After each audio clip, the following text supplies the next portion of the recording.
2024 সালের 4 আগস্ট বৈষম্য বিরোধী ছাত্র আন্দোলনের সমন্বয়কেরা শেখ হাসিনার নেতৃত্বাধীন সরকারের পদত্যাগের ইঙ্গিত দিয়ে 5 আগস্ট মার্চ টু ঢাকা কর্মসূচি ঘোষণা দেন।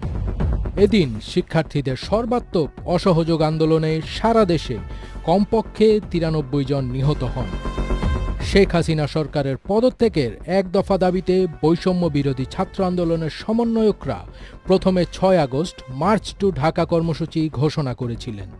কর্মসূচিটি বাস্তবায়নে সারা দেশ থেকে ছাত্র জনতাকে ঢাকায় আসার আহ্বান জানানো হয়, কিন্তু অসহযোগ আন্দোলনে ব্যাপক সংখ্যক মানুষ নিহত এবং সরকার দলীয় কর্মী ও পুলিশের যৌথ দমন অভিযানের কারণে এ কর্মসূচি একদিন এগিয়ে এনে